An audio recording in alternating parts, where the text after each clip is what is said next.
Welcome to our channel. यह है America का सबसे डरावना होटल, क्रेसेंट होटल। इसमें छुपे हैं डॉक्टरों के भूत, मरे हुए मरीजों की आत्माएं और कई अनसुलझे रहस्य। इस डॉक्यूमेंट्री को बनाने में मुझे 5 घंटे लगे हैं, इसलिए पूरा जरूर देखना। अब अपनी सीट बेल्ट बांधो और डर के लिए तैयार हो जाओ। क्रेसेंट होटल, अमेरिका का सबसे डरावना होटल। मैंने क्रेसेंट होटल की कहानियां बहुत पहले सुनी थी, इससे पहले कि मैं उसकी चरमराती मंजिलों पर कदम रखता। वे कहते थे कि यह अमेरिका का सबसे प्रेतवाधित होटल है, जो अरकानसस के यूरेका स्प्रिंग्स में एक ऊंची पहाड़ी पर बना है।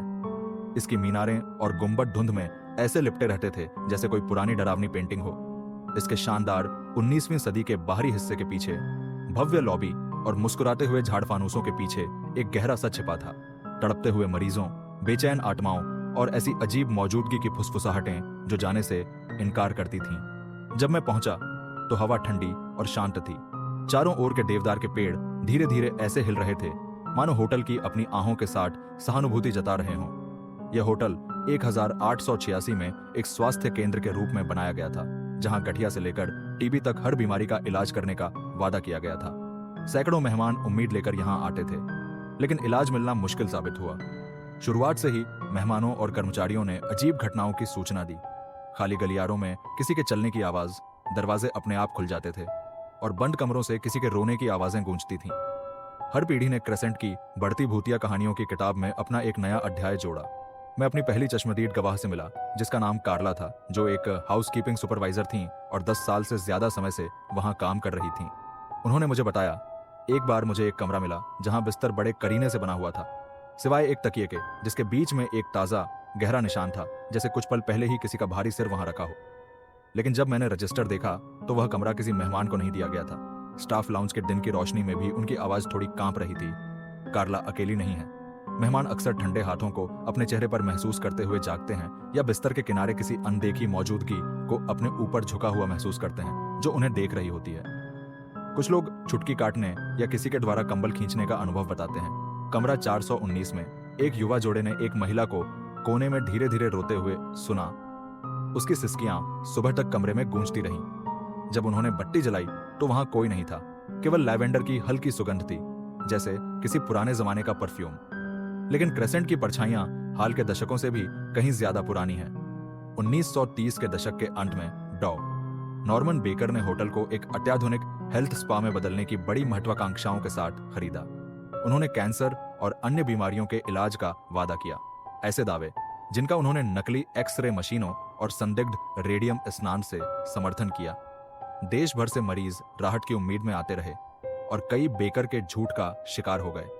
उन्होंने ऐसे इलाजों के लिए सैकड़ों डॉलर लिए जो अक्सर फायदे से ज्यादा नुकसान करते थे। 2 साल के भीतर दर्जनों मरीजों की होटल में मौत हो गई। जब बेकर को एक धोखेबाज के रूप में उजागर किया गया और दुकान बंद करने के लिए मजबूर किया गया, तो क्रेसेंट खंडहर में तब्दील हो गया। लेकिन वे टूटी हुई आत्माएं चुपचाप नहीं गईं। इन वर्षों में कर्मचारियों और आगंतुकों ने भूतिया डॉक्टरों को कमरा 414 के बाहर दालान में टहलते हुए देखने की सूचना दी, जिनके कदमों की आहट रात में गूंजती थी। मेहमानों ने सफेद लैब कोट में छायादार आकृतियों को दरवाजों से झांकते हुए वर्णित किया, जैसे कि वे अपने अगले शिकार की तलाश में हों। कुछ लोग पुराने इलाज के कमरों के ठीक बाहर ठंडे धब्बे महसूस करते हैं, जहां बेकर की मशीनें कभी घातक वादे के साथ गुनगुनाती थीं। मैंने एक असाधारण टीम से बात की, जिन्होंने बेकर युग के विंग में एक सप्ताह बिताया था, जिसमें इंफ्रारेड कैमरे, इलेक्ट्रोमैग्नेटिक फील्ड मीटर और ऑडियो रिकॉर्डर का उपयोग किया गया था। एक नाइट विजन क्लिप पर एक काली आकृति फर्श पर चलती हुई दिखाई दी, जो कैमरा ऑपरेटर के बिस्तर के पास आकर रुक गई। उसने घबराकर अपनी टॉर्च जलाई, लेकिन जब तक उसने लेंस चार्ज किया तब तक आकृति गायब हो चुकी थी। एक और रिकॉर्डिंग में उन्होंने एक धीमी पुरुष आवाज को एक शब्द फुसफुसाते हुए पकड़ा, मदद। ये अकेली घटनाएं नहीं हैं। होटल के भव्य बॉलरूम में कर्मचारी बिजली बंद होने के बहुत बाद भी दीवारों पर टिमटिमाती मोमबत्ती की रोशनी देखने की रिपोर्ट करते हैं। कुछ लोग संगीत सुनते हैं, एक पुरानी धुन जो कहीं से भी बजने लगती है, जैसे कि एक भूतिया ऑर्केस्ट्रा एक ऐसे समारोह के लिए तैयारी कर रहा हो जो कभी हुआ ही नहीं। बेसमेंट के बॉयलर रूम में, जहां कभी बेकर की मशीनरी गड़गड़ाती थी, कर्मचारी और रखरखाव करने वाले कहते हैं कि वे तापमान में अचानक गिरावट महसूस करते हैं और कभी कभी एक लंबी धीमी कराह जो पाइप से आती हुई लगती है। शायद सबसे प्रसिद्ध भूत पिंक लेडी का है, जिसे पहली मंजिल के दालान में एक मुलायम गुलाबी पोशाक में धीरे धीरे चलते हुए देखा गया है। उसकी विशेषताएं एक पुरानी तस्वीर की तरह धुंधली हैं। कहानी यह है कि वह 1920 के दशक में यह निमोनिया से मर गई थी। गवाह उसे उदास और धीमी गति से चलने वाली बताते हैं, जो राहगीरों तक मदद के लिए या शायद साठ के लिए एक मूक प्रार्थना के साथ पहुंचती है। मैंने एक पुराने फ्रंट डेस्क मैनेजर बिल से बात की, जिन्होंने एक बार पिंक लेडी का सामना किया था। उन्होंने मुझे बताया, मैं एक रात देर से पीछे के ऑफिस की ओर चल रहा था जब मैंने उसे दालान के अंत में देखा। वह बस वहीं खड़ी थी, हाथ कमर पर रखे सीधे मेरी तरफ देख रही थी। मैं जम गया। कुछ मिनटों के बाद वह मुड़ी और एक खाली कमरे में चली गई। जब मैंने जांच की तो कमरा खाली था। बिल की कहानी को दर्जनों अन्य स्टाफ सदस्यों ने सच बताया है। कई लोग अब बाथरूम की लाइट जलाकर सोते हैं और पुराने पूर्वी विंग में कभी अकेले नहीं रहते। बेशक शक करने वाले बहुत हैं। वे दावा करते हैं कि हवा के झोंके, इमारत का बैठना या बहुत ज्यादा कल्पना कदमों और फुसफुसाहटों की व्याख्या कर सकती है। वे चरमराती फर्श और खराब तारों को टिमटिमाती रोशनी और ठंडे धब्बों के पीछे का कारण बताते हैं। फिर भी शक करने वाले क्रेसेंट में एक रात से ज्यादा नहीं रुकते। जो लोग ज्यादा समय तक रुकते हैं वे जल्दी ही शक करने वालों से विश्वासी बन जाते हैं। मेरे अपने प्रवास में मैंने एक ऐसा पल अनुभव किया जिसे मैं अभी भी समझा नहीं सकता। आधी रात के आसपास मैं कमरा 415 में जाग रहा था। मेरा रिकॉर्डर बेड साइड टेबल पर था। दालान शांत था, लेकिन अचानक मैंने इसे सुना, एक धीमी घिसटने की आवाज, जैसे जंजीरों को फर्श पर खींचा जा रहा हो। मैं जम गया। दिल धड़क रहा था और रिकॉर्डर के लिए हाथ बढ़ाया। मैंने फुसफुसाया, हेलो। आवाज बंद हो गई। एक पल के लिए कुछ नहीं। फिर डिवाइस के प्लेबैक पर एक धीमी गहरी सांस और एक नरम फुसफुसाहट, डॉक्टर, डॉक्टर, डॉक्टर। जब मैंने बाद में पूछा तो मुझे पता चला कि बेकर का व्यक्तिगत परीक्षण कक्ष उसी दालान में था। जैसे जैसे चांद ऊंचा चढ़ता गया मैं सो गया और सपने में बिस्तर के पास एक आकृति देखी। एक दुबला पतला आदमी एक खराब फिटिंग वाले सफेद कोट में, जिसकी आंखें काली और डरावनी थीं। उसने एक कंकाल जैसा हाथ गड्ढे पर रखा और करीब झुका। होंठ ऐसे खुले जैसे कोई और फुसफुसाया हुआ शब्द कहने वाला हो। मैं घबरा कर जाग गया। खाली कमरे को घूर रहा था। मेरा दिल मेरे गले में था। जब सुबह हुई तो मैंने पाया कि रिकॉर्डर की बैटरी खत्म हो गई थी, जबकि रात में यह पूरी तरह से चार्ज दिखा रहा था। क्रेसेंट का भूतिया होना केवल बेकर विंग तक ही सीमित नहीं है। सबसे ऊपरी मीनार में एक मेहमान ने पाया कि उसके गहने रात भर में हिल गए थे, जो फर्श पर असंभव पैटर्न में बिखरे हुए थे।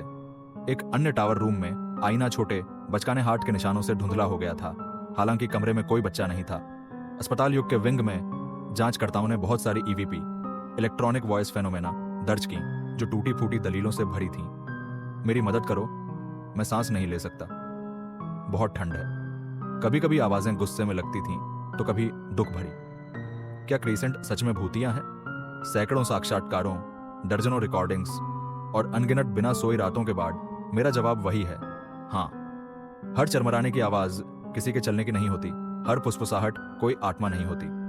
फिर भी ऐसे छोटे चुभने वाले पल होते हैं जब आपके रोंगटे खड़े हो जाते हैं, जब आप अपनी आंखों से परे किसी मौजूदगी को महसूस करते हैं और आप उन अनगिनत जिंदगियों को याद करते हैं जो इन हॉलों से गुजरी, कई उम्मीद में और कई निराशा में।